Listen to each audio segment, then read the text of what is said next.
বুঝলাম না ভাই, সব মশা কি বাংলাদেশে সৃষ্টি হয়েছে আর কোনো জায়গায় মশা নেই বা অন্য কোনো রাষ্ট্রে বা অন্য কোনো কান্ট্রিতে নাই? হ্যালো এভরিওয়ান, মশার জ্বালায় ঘুমাইতেই পারতাছি না, চারদিকে মশার শুধু গানই শোনা যায়। যেটা দেখলে আমার দম বন্ধ হয়ে আসে, যেটা দেখলে আমি শুতে পারি না, সেটাই আজকে টানিয়ে শুতে হচ্ছে আমাকে।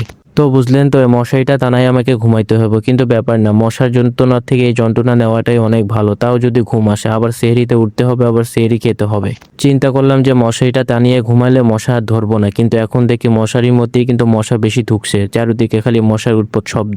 আরে ভাই তোরা এরকম করতাছিস কে? আমার দেখি কি তোর কোনো মায়া হয় না? আরে দেখ ভাই, আমার কি রক্ত এতই মজা, তোকে খেতে এতই ভালো লাগে? একটু ঘুমাইতে দে ভাই, সেহরিতে উঠতে হইব ভাই। যদি না ঘুমাইতে পারি তাহলে উড়ুম কেমনে? কালকে আবার রোজা রাখতে হইব সেহরি খায়া। কামড়টা মেরে লগে লগে যে কই আড়ায় যায় খুঁজাই আর পাই না। যে জায়গায় মারি ওই জায়গায় মনে করছি মশাটা এবার মরছে, কিন্তু খুললে দেখি মশাই মরে। মানে আমি বুঝলাম না, মশারি নামটা মশার নাম দিয়ে থুইতে হইলো? মশারি আর মশার মনে ভালো বন্ধুত্ব আছে, মশারি টাঙ্গালি ভেতরে ভূত ভূত করে ঢুকে যায়।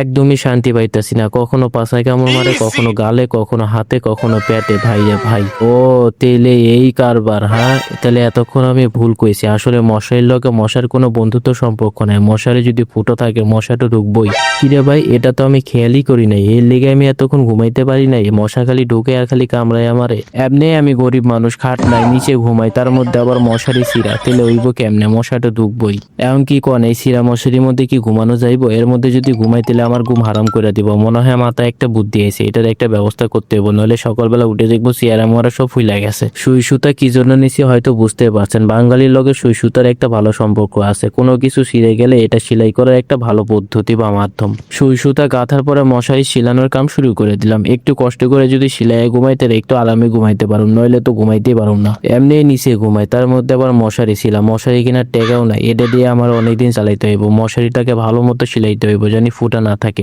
আর একটু যদি ফুটা থাকে তাহলে এই হালার পালার মশারা যে কই থেকে টের পায়, একটু ফুটা পাইলে ঢুকে যাবো। আর যদি ঢুকে যায় তাহলে তো আমার মহাভারত অশুদ্ধ করে আলাইব। আর যদি আপনাদের বাসায় ভালো কোনো মশারি থাকে তাহলে আমারে পাড়া দিয়েন, তাহলে আমি একটা ভালো মশারির মধ্যে ঘুমাইতে পারুম। দেখেন কই কই সিয়েছে, কই কই না জানি সিয়েছে, সবকিছু খুঁজা বাইর করা ভালো করে সিলাইতে হইব। সবচাইতে বড় ব্যাপার হইতাছে কি, আমার আবার অ্যালার্জি, আমার রক্তের মধ্যে মনে ওরা বেশি মজা পেয়ে থাকে, এই জন্য আমাকে একটু বেশি কামড়া যায়। হোক, ফাইনালি মশারিটা সিলানো শেষ করলাম, এখন যদি একটু শান্তিতে ঘুমাইতে পারি। আপনাকেও বাসায় কি মশারি টাঙ্গালে এরকম মশারির ভিতরে মশা কামড়ায়? তাহলে একটু ভালো করে খোঁজখবর নিয়ে দেখেন যে মশারি কোনো দিক দিয়ে ফুটা।